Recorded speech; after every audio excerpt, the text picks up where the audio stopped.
ബാക്കിയുള്ള പടങ്ങൾക്കൊരു ഇതായിരിക്കും അങ്ങനെ പറയല്ലേ. ഇപ്പം ഇറങ്ങിയേക്കുന്ന പടങ്ങളുമായിട്ട് കമ്പയർ ചെയ്യുമ്പോൾ ആ ജോണറല്ല. അപ്പം അതിൽ നിന്ന് ആ ജോണർ അല്ലാത്തതുകൊണ്ട് എനിക്ക് തോന്നി പടം നല്ല രീതിയിൽ തിയേറ്ററിലോടും. അത്യാവശ്യം ഓഡിയൻസ് ഇഷ്ടപ്പെടും. കോംബോ സീൻസ് ഒക്കെ ബിജുമോഹൻ നേതൃദേവിയുടെ കോംബോ സീൻസ് വളരെ നല്ല രീതിയിൽ അത് പ്ലേസ് ചെയ്തിട്ടുണ്ട്. കൊള്ളാം. കഥ ഇതുവരെ പടം എനിക്കൊരു വൺ ടൈം വാച്ചുള്ള മൂവിയായിട്ട് എനിക്ക് ഫീൽ ചെയ്തത്. അതായത് ബിജുമോനയുടെ ആയാലും അനുശ്രീയുടെ ആയാലും അതേപോലെ നിഖിലിൻ്റെ പിന്നെ സിദ്ദിഖ് ഇവരുടെ എല്ലാവരും ഒരു ഗംഭീര പെർഫോമൻസ്. കൂടുതൽ ഈ പടത്തിനെ കുറിച്ച് അതായത് ഫസ്റ്റ് ഹാഫ് കണ്ടപ്പോൾ ഞാൻ വിചാരിച്ചത് ഇതൊരു 4 പേരുടെ ഒരു കഥ പറയണ പോലെ ഇതായിട്ട് തോന്നിയത്. പക്ഷെ ക്ലൈമാക്സ് എത്തിയപ്പോൾ ആ 4 പേരുടെ കഥ പറയുന്ന രീതി അത് ഒറ്റ കണക്ട് ചെയ്ത് ഒരാളുടെ ജീവിതത്തിലെ കഥ പറയണ ആ രീതിയിൽ കൊണ്ടുവന്ന് നല്ല രസമായിട്ടുണ്ട്. എന്തായാലും സിദ്ദിഖൊക്കെ നല്ല രസമായിട്ട് ചെയ്തിട്ടുണ്ട്. അപ്പോൾ എന്തായാലും തിയേറ്ററിൽ കാണാവുന്ന ഒരു പടമായിട്ട് തോന്നി. എന്തായാലും ഒരു വൺ ടൈം വാച്ചബിളായിട്ട് എനിക്ക് തോന്നി.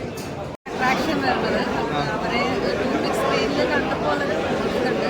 അതാണ് ഇതിലെ ഈ സിനിമയുടെ ഏറ്റവും വലിയൊരു ഹൈലൈറ്റ് ആയിട്ട്. ബാക്കി പെർഫോമൻസ് നന്നായിട്ടുണ്ട്.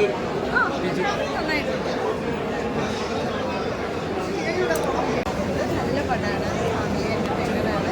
എല്ലാവർക്കും ഇഷ്ടപ്പെടും. കുട്ടികൾക്കായാലും പ്രായമുള്ളവർക്കായാലും എല്ലാവർക്കും ഇഷ്ടപ്പെട്ട ഒരു മൂവിയാണ്. പ്രണയത്തിനാണ് കൂടുതൽ ഇമ്പോർട്ടൻസ്.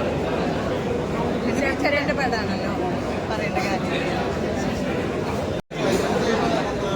ബിനീഷിനോട് ചോദിച്ചാൽ മതി. ബിനീഷ് പടം എങ്ങനെയുണ്ട്?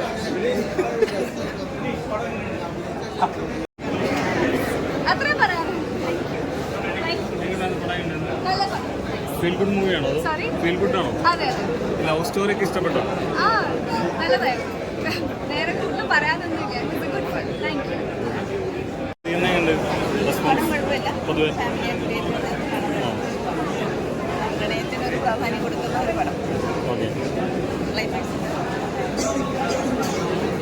അതുകൊണ്ട് തിയേറ്ററിൽ കണ്ടപ്പോൾ ഭയങ്കര ഇമോഷണലായി. സോ എല്ലാവരും തിയേറ്ററിൽ ഒന്ന് തന്നെ കാണാൻ.